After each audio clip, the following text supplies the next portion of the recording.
Have you ever felt that no matter how much you do, it never quite feels enough? As if there is always one more detail to fix, or one more standard to meet before you are allowed to rest?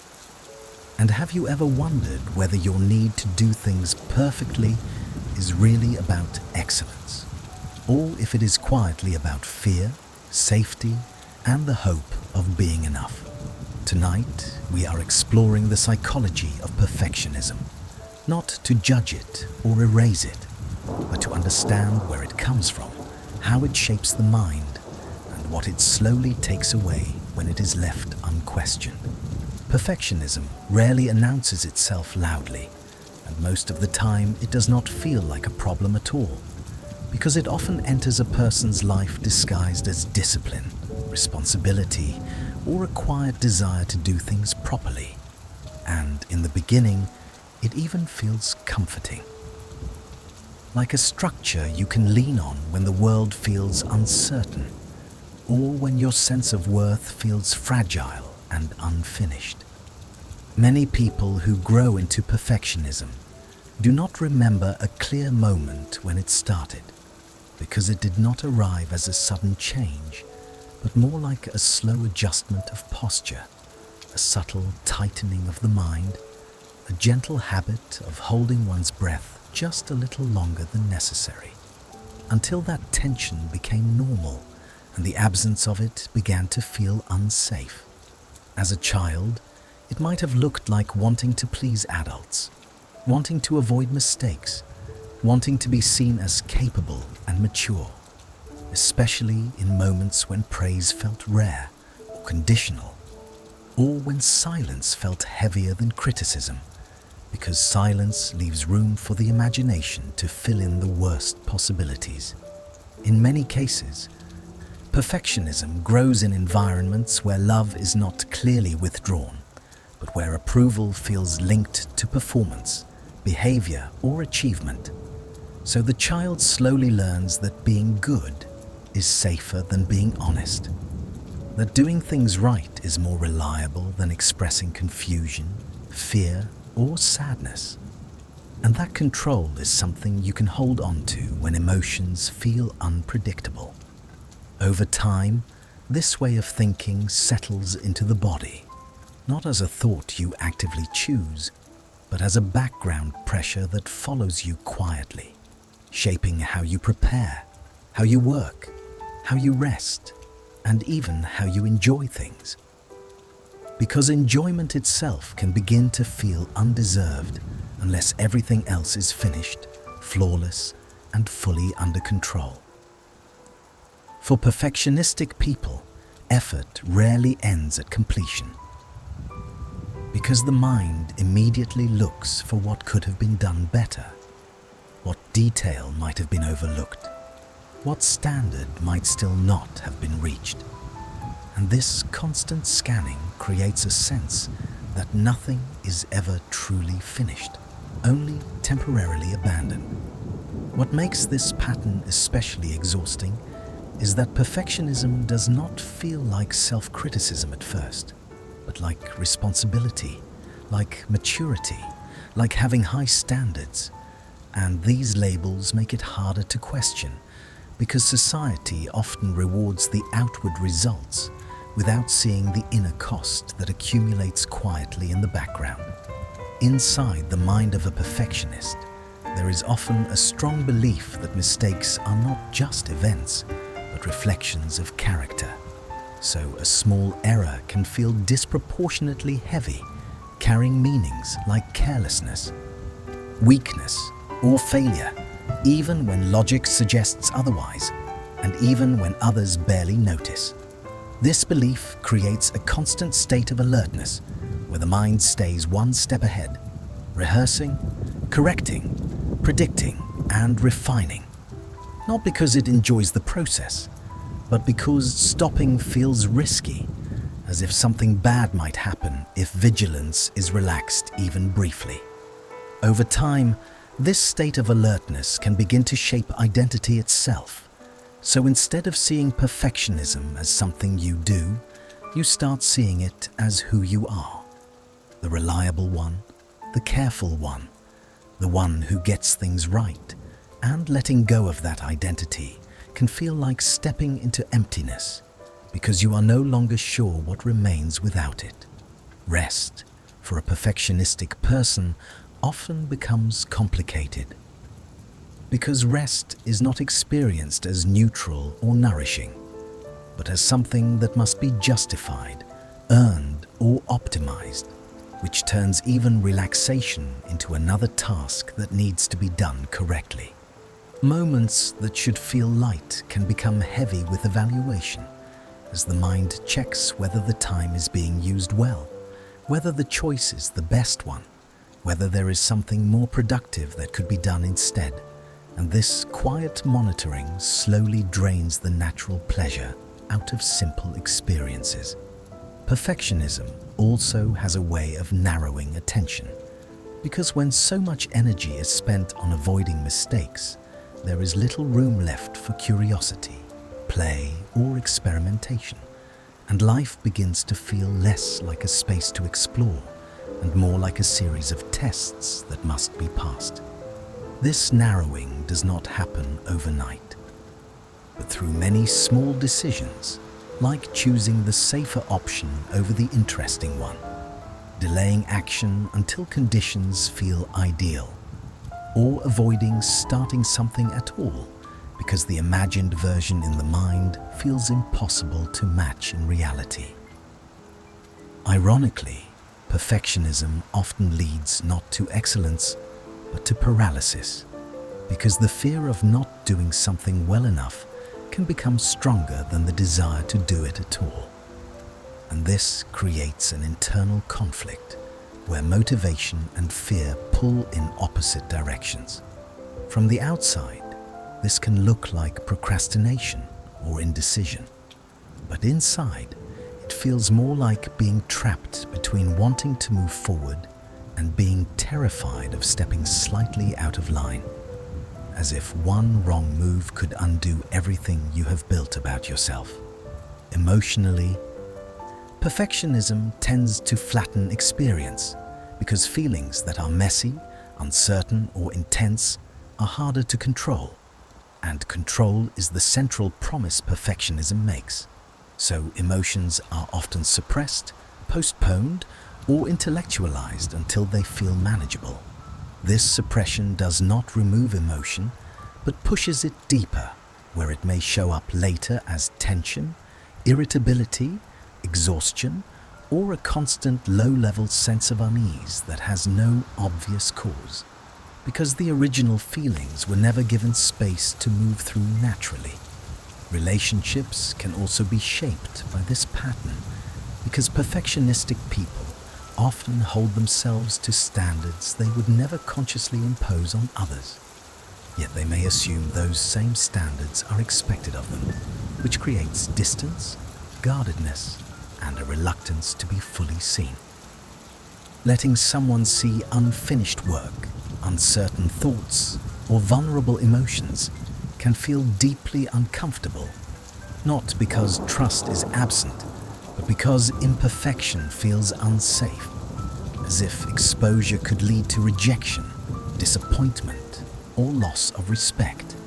Even self-reflection, which should be a gentle process, can become harsh under perfectionism, turning inward exploration into another arena for judgment, comparison, and self-correction, rather than understanding and acceptance.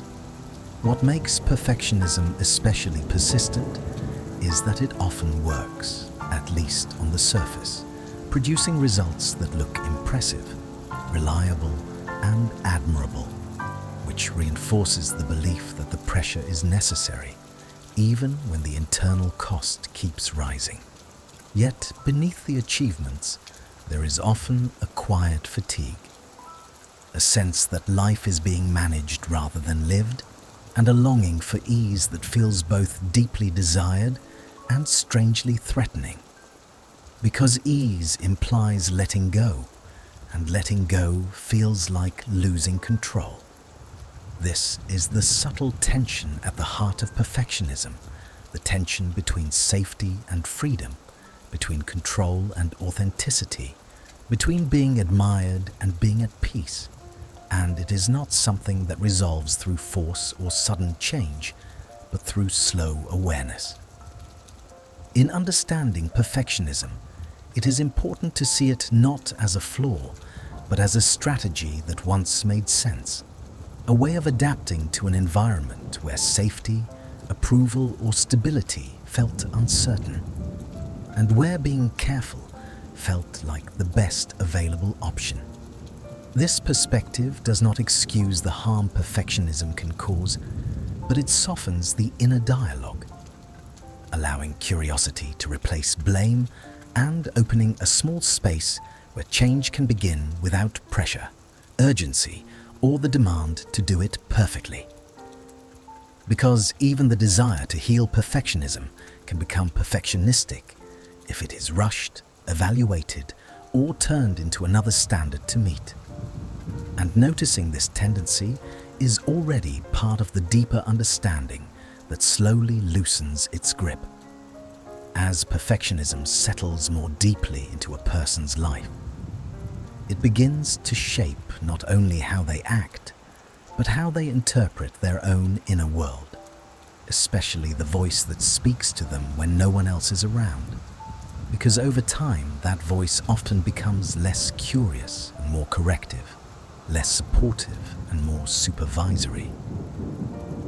This inner voice rarely sounds cruel at first, because it often uses reasonable language, reminding you to be careful, to double-check, to try a little harder. And these suggestions feel sensible, even protective, as if someone responsible is watching over you to prevent embarrassment, regret, or failure. But slowly, the tone shifts, almost unnoticed, and what once felt like guidance starts to feel like constant evaluation, where every thought, action, and decision is measured against an invisible standard that is never fully defined, yet always present. For many perfectionistic people, this voice develops early, often modeled after caregivers, teachers, or authority figures, whose approval mattered deeply, especially if that approval felt inconsistent, unpredictable, or conditional, because inconsistency teaches the mind to stay alert, to anticipate, and to self-monitor in order to avoid loss. When praise came after effort, silence after mistakes, or comparison with others was used as motivation. The child learned to internalize those external standards, carrying them forward into adulthood as an inner authority that rarely rests. This internalization is powerful because once the voice moves inside, it no longer needs an external judge to stay active. And even in moments of success, it remains busy, pointing out what could still go wrong, what might not be enough, or what should be improved next. The result is a constant sense of being observed, not by others, but by oneself, which creates a subtle anxiety that follows even solitary activities, because there is no true offstage where performance ends. This self-surveillance can make decision-making feel surprisingly heavy, even in simple situations, because the mind tries to calculate the best possible outcome, the least risky choice, and the most acceptable version of oneself, all at the same time. Small decisions become loaded with meaning, as if choosing incorrectly could reveal a deeper flaw. So hesitation grows, options are endlessly compared, and the present moment slips away while the mind remains busy evaluating future consequences. Emotionally, this constant evaluation tends to push feelings into the background, because feelings are difficult to measure, optimize, or correct, and they often conflict with the ideal image the perfectionistic mind is trying to maintain. Sadness, anger, envy, or fear may be acknowledged intellectually, but rarely allowed to fully exist, because fully feeling them would mean temporarily losing control. and loss of control feels dangerous in a system built on precision and predictability. Over time, this suppression can create a disconnect between what a person feels and what they allow themselves to notice, leading to a vague sense of numbness or emotional distance that is often misunderstood as calm or stability. In reality, this calm is fragile because it depends on everything staying within acceptable limits. And when something unexpected happens, the suppressed emotions can surface suddenly and intensely, catching the person off guard. Perfectionism also reshapes how success is experienced, because achievement does not bring relief for long, as the mind quickly moves the standard higher, making satisfaction feel fleeting and conditional. Moments that could be enjoyed become checkpoints, quickly passed as attention shifts toward the next task, the next goal, the next improvement. Creating a rhythm where effort is constant but fulfillment remains distant. This pattern often leads to chronic stress, not always intense, but persistent, like a low hum in the background, because the nervous system rarely receives a clear signal that it is safe to rest, safe to pause, safe to stop trying. Sleep can become lighter, relaxation less effective, and even quiet moments may feel uneasy, as if something important is being neglected, even when nothing concrete is wrong. Perfectionism also influences how people relate to time, because there is often a sense of being behind, of needing to catch up, of racing against an internal clock that never slows, regardless of how much is accomplished. This urgency makes patience difficult, both with oneself and with others, and can create frustration when progress feels slow, uneven, or imperfect, even though real growth is naturally irregular. In relationships, the inner critic does not stay contained within the self, because although perfectionistic people may not openly criticize others, they may silently compare, measure, or withdraw when interactions feel messy or unpredictable. They may struggle to ask for help, because needing help feels like evidence of inadequacy, and receiving help can feel uncomfortable, as if it exposes something unfinished or unworthy. Vulnerability becomes especially challenging because it involves showing parts of oneself that have not been refined, resolved, or fully understood, and perfectionism prefers clarity over ambiguity, control over openness. Yet beneath this guardedness, there is often a strong desire for connection, understanding, and ease, which creates an inner conflict between wanting closeness and fearing exposure. This conflict can lead to emotional loneliness even when surrounded by people, because the self that is presented feels managed rather than fully alive. Understanding this stage of perfectionism means recognizing how deeply the inner critic is woven into daily experience, shaping thoughts, emotions, and relationships in subtle ways that feel normal only because they have been present for so long. It also means seeing that this voice, however harsh it may become, originally formed to protect, to prevent harm, and to maintain belonging, and acknowledging this intention is the first step towards softening its grip without trying to silence it by force.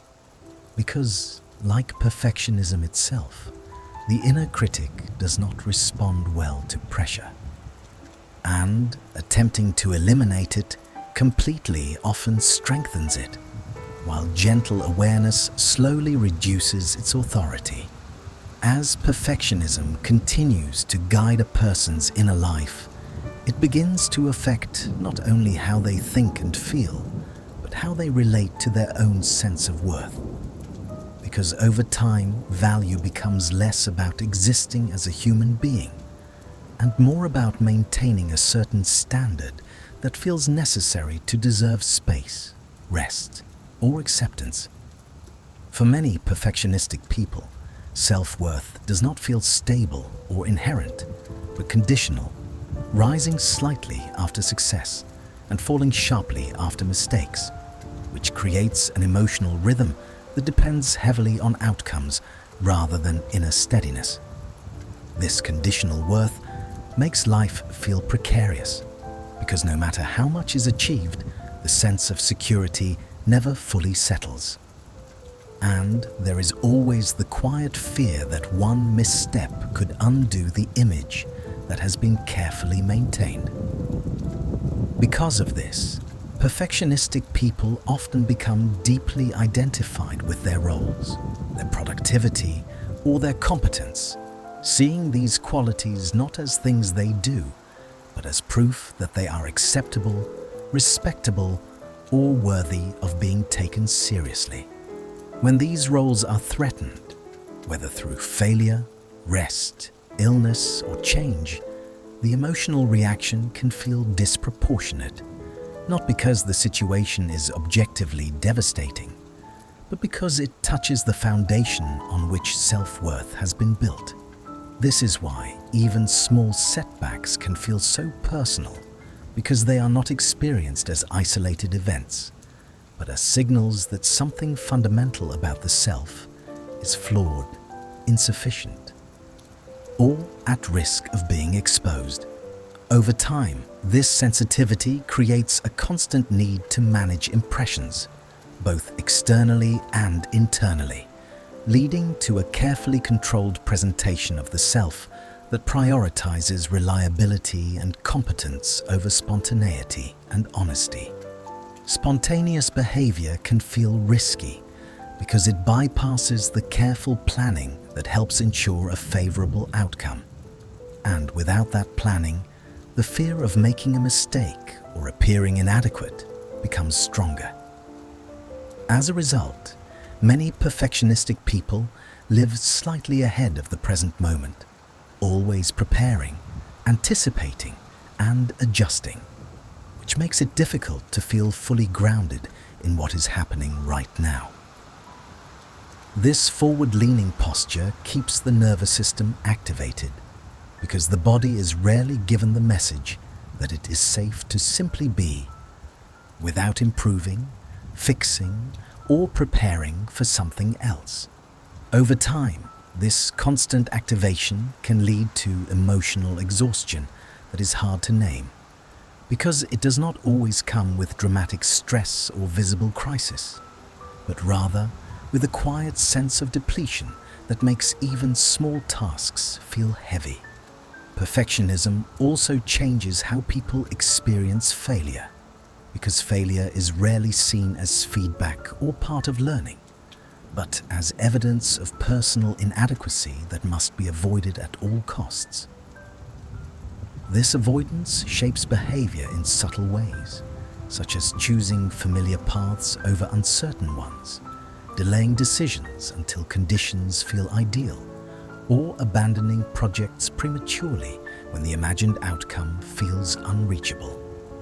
In this way, perfectionism can shrink a person's life without them fully realizing it. Because while they may appear capable and accomplished, the range of experiences they allow themselves becomes narrower over time. Opportunities that involve risk, learning, or public visibility may be avoided, not because they lack interest, but because the emotional cost of potential imperfection feels too high. This narrowing often comes with a sense of frustration or restlessness, because part of the self longs for expansion, creativity, and expression, while another part insists on safety, control, and predictability. The tension between these parts can feel exhausting, as if one side of the self is always pulling the brakes, while the other presses forward, creating movement without progress. Emotionally, this internal conflict can lead to cycles of overworking, followed by withdrawal, where periods of intense effort are followed by burnout, avoidance, or emotional shutdown. During these withdrawal phases, guilt often appears because rest feels unearned, and stepping back can be interpreted as laziness or weakness rather than a natural response to exhaustion.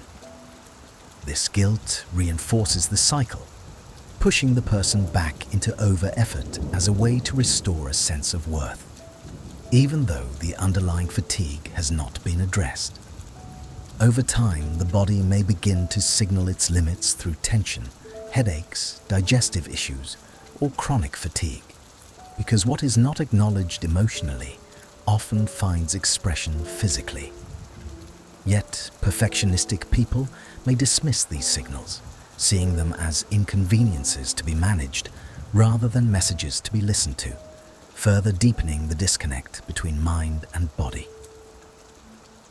In relationships, this pattern can create distance, because when self-worth is tied to performance, being fully present with others can feel difficult, as attention is often split between the interaction itself and an internal evaluation of how one is coming across.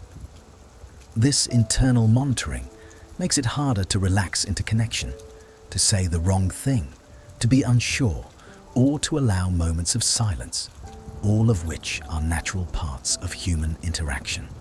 As a result, relationships may feel polite, functional, or supportive, yet lacking a deeper sense of ease, because the self that shows up is filtered and managed rather than fully expressed.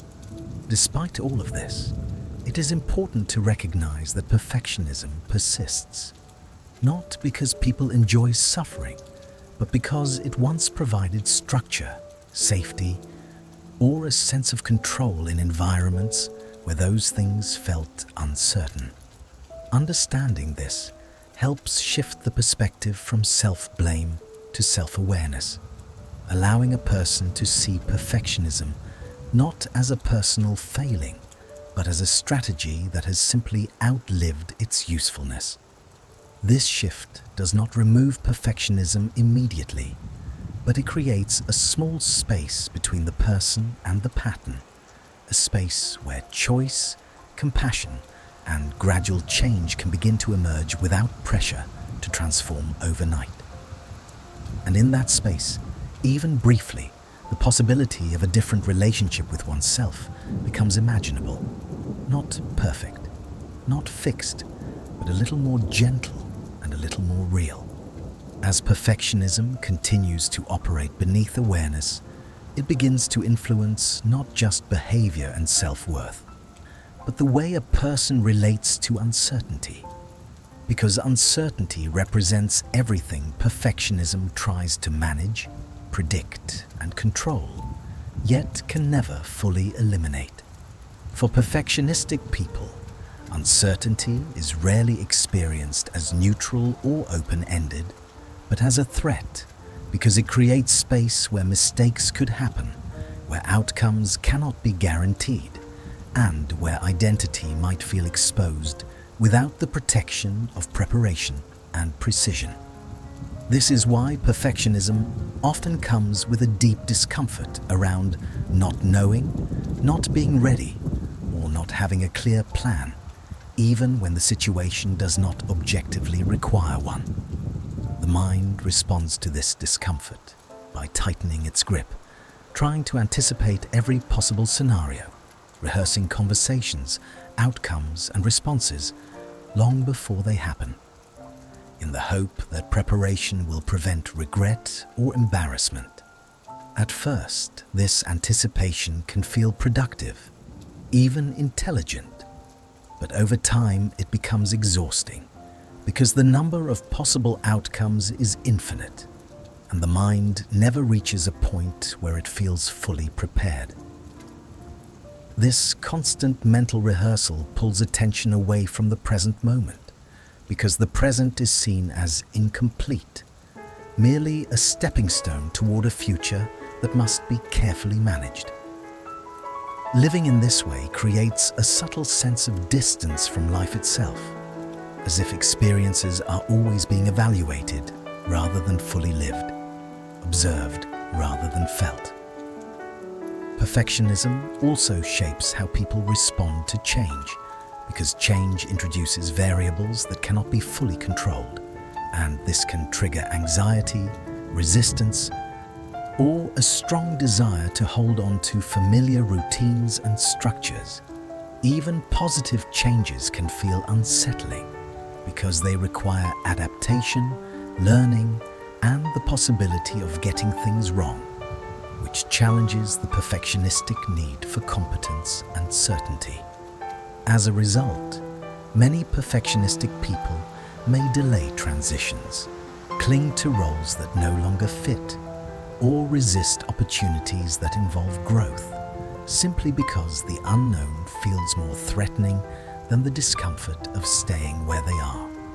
Emotionally, this resistance can show up as frustration, irritability, or a sense of being stuck, because part of the self wants movement and expansion, while another part is focused entirely on minimizing risk. This internal tension often leads to mental fatigue, because the mind is constantly negotiating between safety and possibility, control and openness, without ever fully committing to either. Over time, this fatigue can dull motivation, making even things that once felt meaningful start to feel heavy or obligatory, because they are filtered through the lens of pressure rather than choice. Perfectionism also influences how people interpret feedback, because feedback introduces external perspectives that may conflict with the carefully constructed internal standard.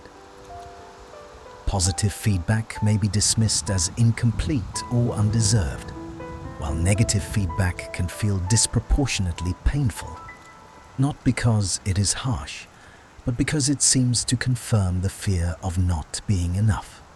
This selective processing reinforces the perfectionistic belief system, strengthening the focus on flaws while minimizing evidence of competence or growth. As a result, learning becomes emotionally charged, because learning involves mistakes, and mistakes feel unsafe, which makes curiosity difficult to sustain. Instead of approaching new experiences with openness, perfectionistic people may approach them with caution, self-protection, and a strong desire to get things right immediately. This approach limits the natural process of trial and error through which confidence actually develops, creating a paradox where the fear of incompetence prevents the experiences that would reduce that fear.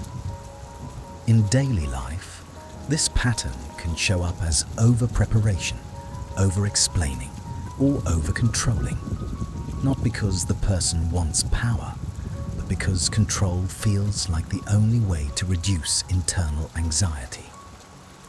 Yet the relief that control provides is always temporary, because the world continues to change, people continue to act unpredictably, and the future remains uncertain no matter how carefully it is planned.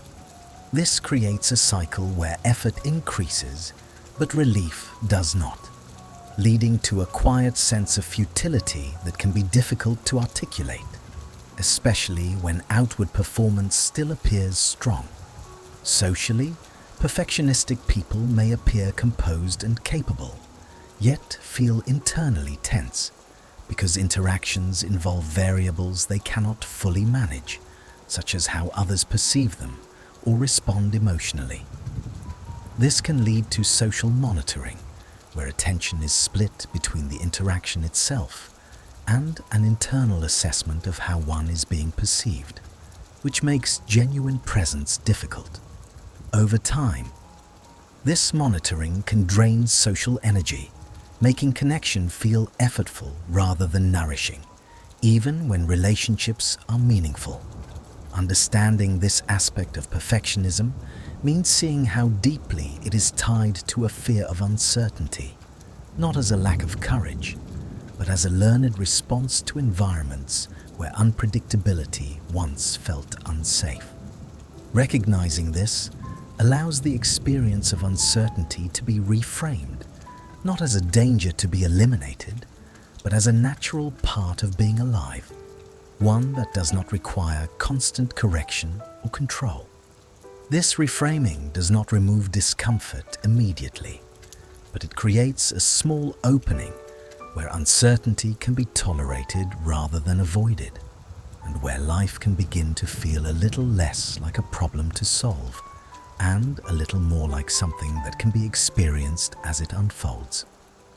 As perfectionism continues to guide a person's inner world, it slowly reshapes their relationship with effort itself, because effort stops being a means toward growth or expression and becomes a requirement for feeling acceptable, which creates a life where trying never truly ends. For perfectionistic people, effort is rarely experienced as something flexible or responsive to energy levels, emotions, or context, but as a constant expectation, a baseline that must be maintained regardless of exhaustion, boredom, or inner resistance. This is why many perfectionistic individuals struggle to distinguish between healthy dedication and self-punishment, because both can look similar on the surface, yet feel very different inside the body. Healthy effort usually carries a sense of engagement and choice, while perfectionistic effort often carries tension, urgency, and an underlying fear that stopping would lead to loss, judgment, or collapse. Over time, this fear-driven effort can turn everyday tasks into silent battles, where the body feels heavy, the mind feels pressured, and yet the person keeps pushing forward, not because they want to, but because they feel they must. This sense of obligation is powerful because it does not rely on external demands, but on an internal rule system that is always active, always watching, always ready to point out when one is falling short. Rest in this system becomes deeply complicated because rest is interpreted not as a biological or emotional need, but as a reward that must be justified through sufficient productivity or achievement. If enough has not been done, rest feels uncomfortable, guilt-filled or incomplete, as if the body is trying to relax while the mind remains on duty, scanning for unfinished tasks or potential improvements. Even when perfectionistic people do rest, they may do so with a sense of tension, checking the clock, thinking about what comes next, or mentally preparing for future responsibilities, which prevents true recovery. This incomplete rest slowly accumulates into chronic fatigue, not always dramatic, but persistent, making motivation feel harder to access and joy feel more distant than it should. Ironically, this fatigue often triggers even more self-criticism, because reduced energy is interpreted as weakness rather than as a signal that something needs care and adjustment. The perfectionistic mind responds by pushing harder, tightening standards, and increasing pressure, which deepens the cycle rather than resolving it. Over time, this pattern can create a strange relationship with achievement, where success brings brief relief but no lasting satisfaction, because the internal system does not allow the person to fully receive or trust positive outcomes. Compliments may feel awkward, achievements may feel insufficient, and milestones may pass with little emotional impact, as attention quickly shifts to what still needs to be improved. This inability to internalize success is not due to arrogance or ingratitude, but to a nervous system that has learned to stay alert rather than settled, because settling feels risky when worth feels conditional. As a result, perfectionistic people may appear accomplished, yet feel internally empty, as if life is being checked off rather than truly inhabited. This emptiness can be confusing, especially when there is no obvious reason for dissatisfaction, because on paper, everything may look fine, productive, and successful. Yet inside, there is often a quiet sense of longing, a desire for ease, meaning, or authenticity that does not quite fit into the existing structure of effort and standards.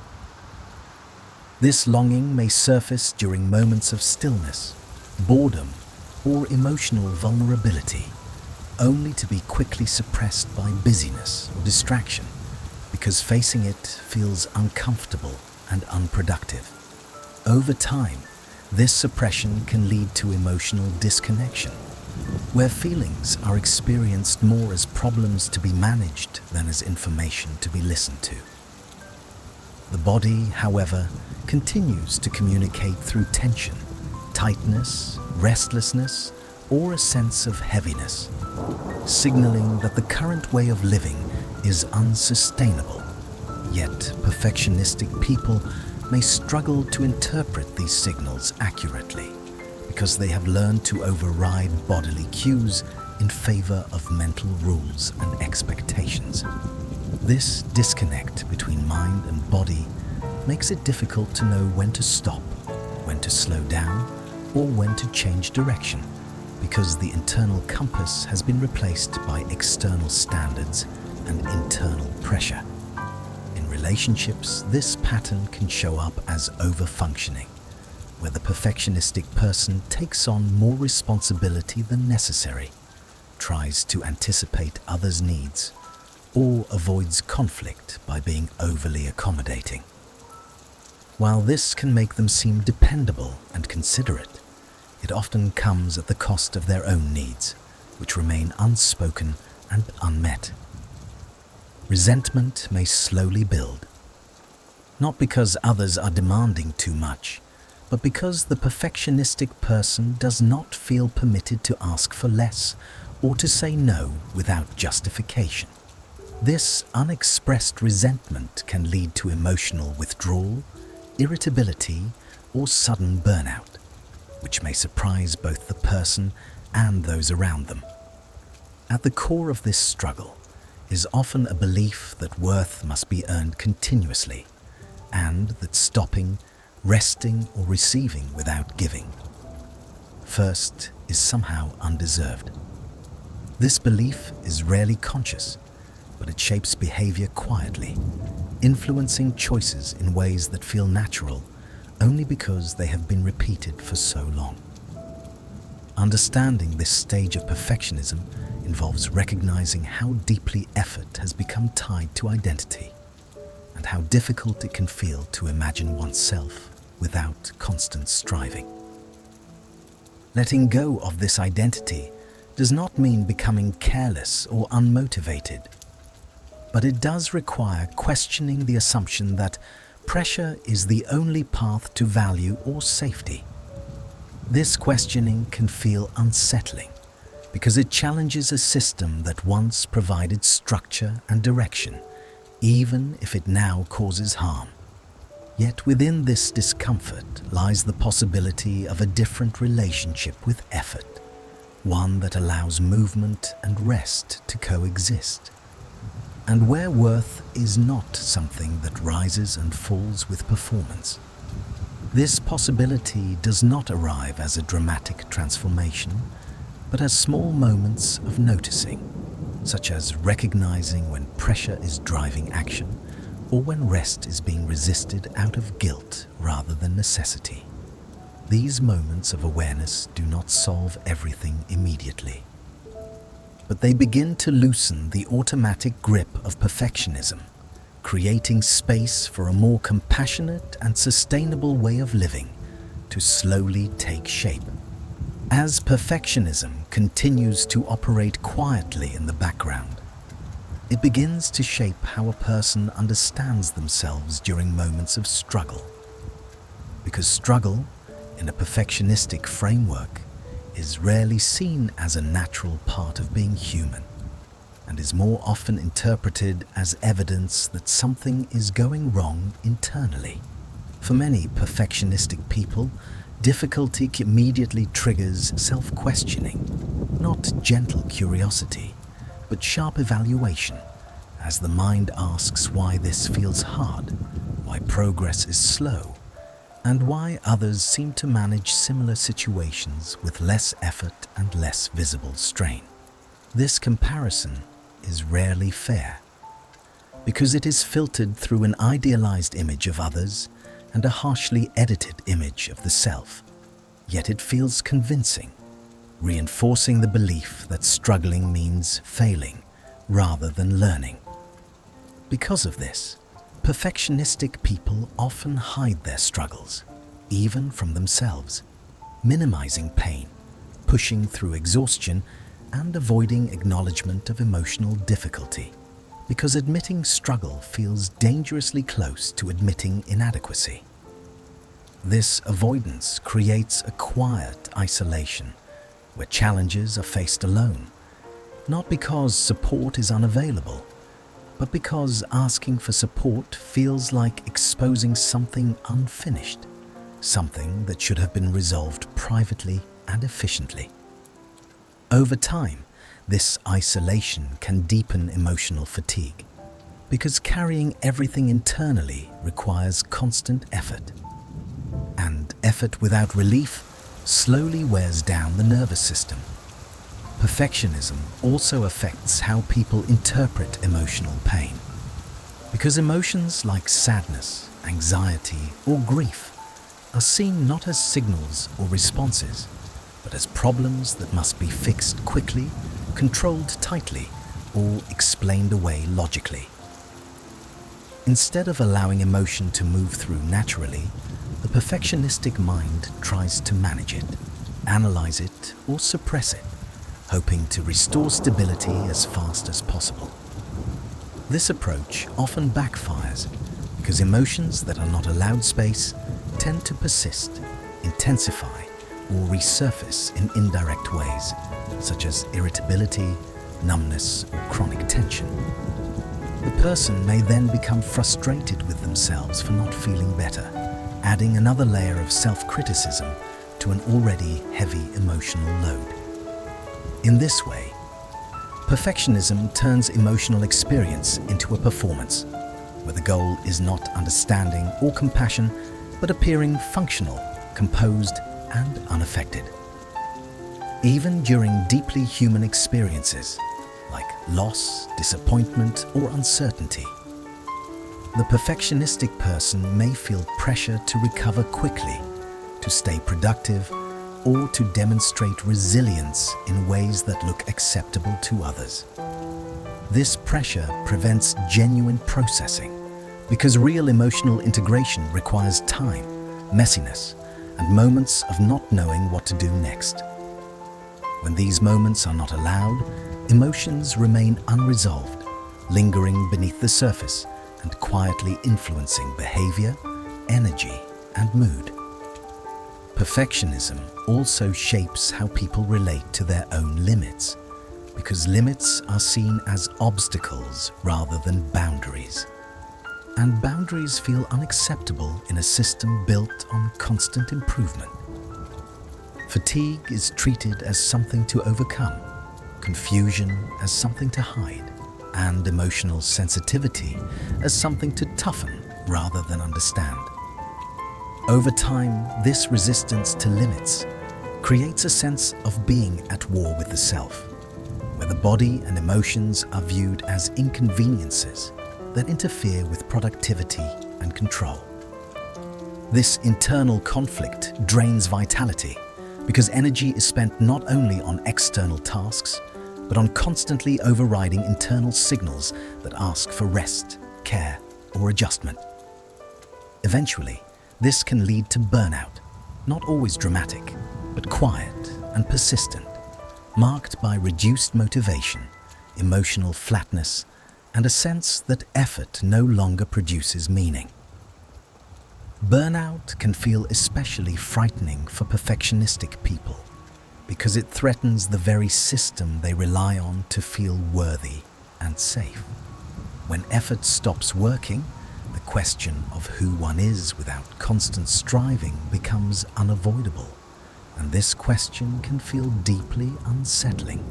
Some people respond by pushing even harder, tightening standards further, and increasing self-criticism in an attempt to restore control, which often deepens exhaustion rather than resolving it. Others may withdraw, procrastinate, or disengage, feeling confused and ashamed about their inability to function at their usual level.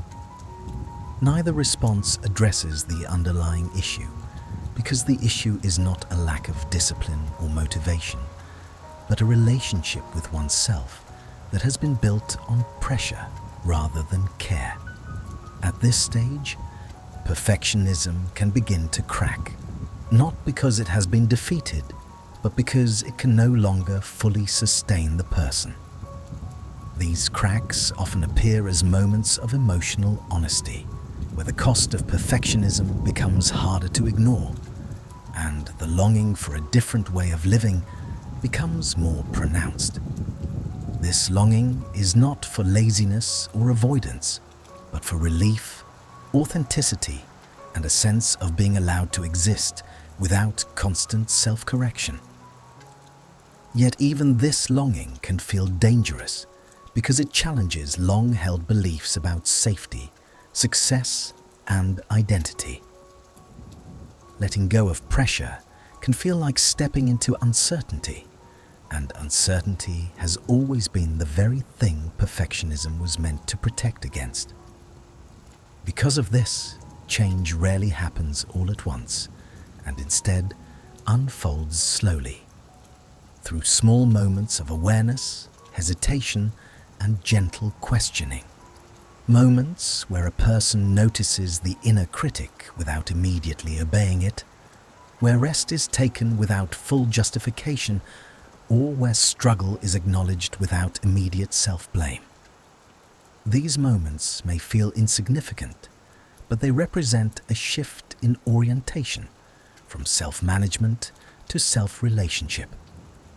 Over time, this shift allows emotions to be experienced as information rather than threats, limits to be respected rather than resisted, and effort to become a choice rather than an obligation.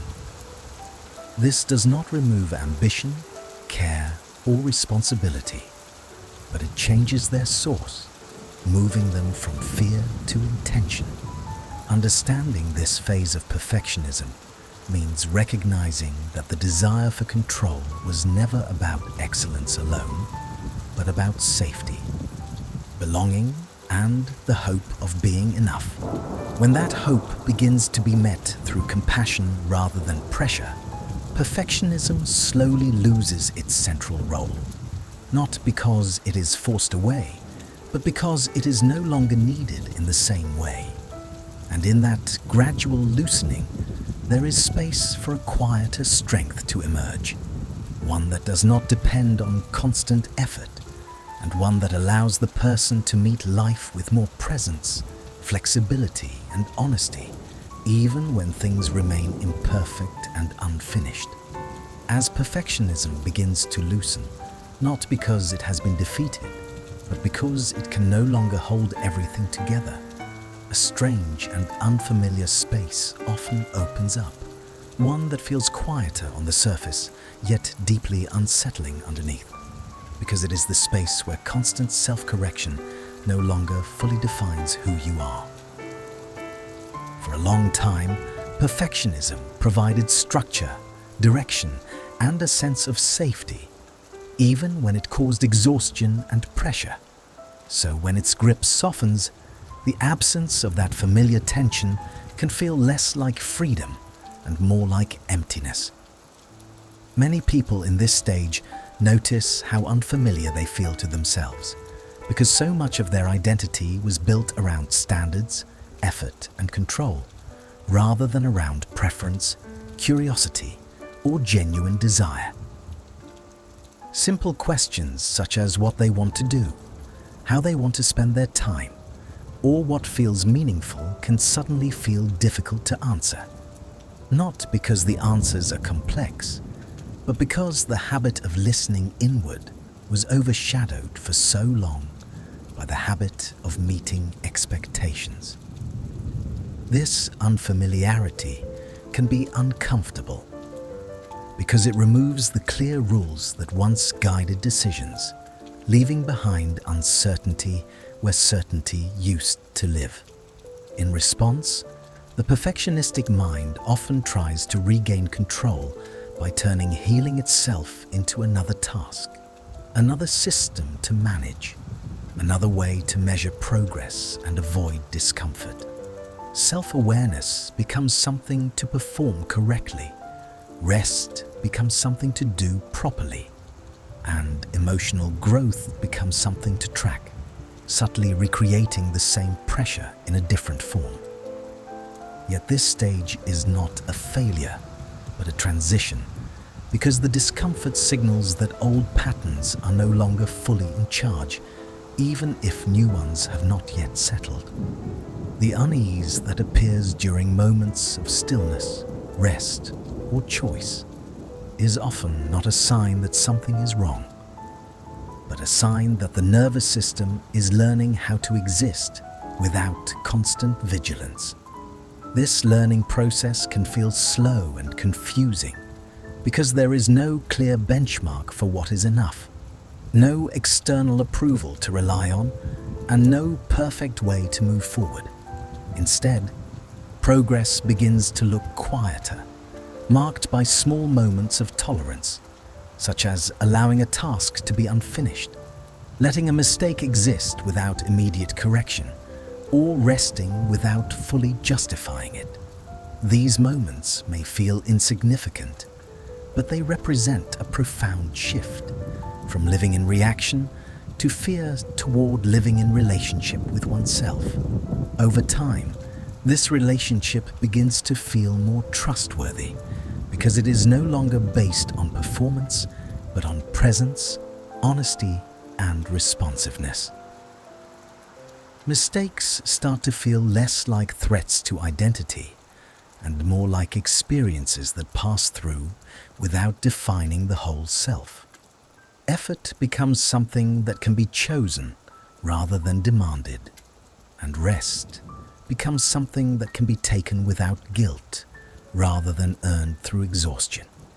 This does not mean that ambition disappears or that care is lost, but that they become less tied to fear and more connected to intention.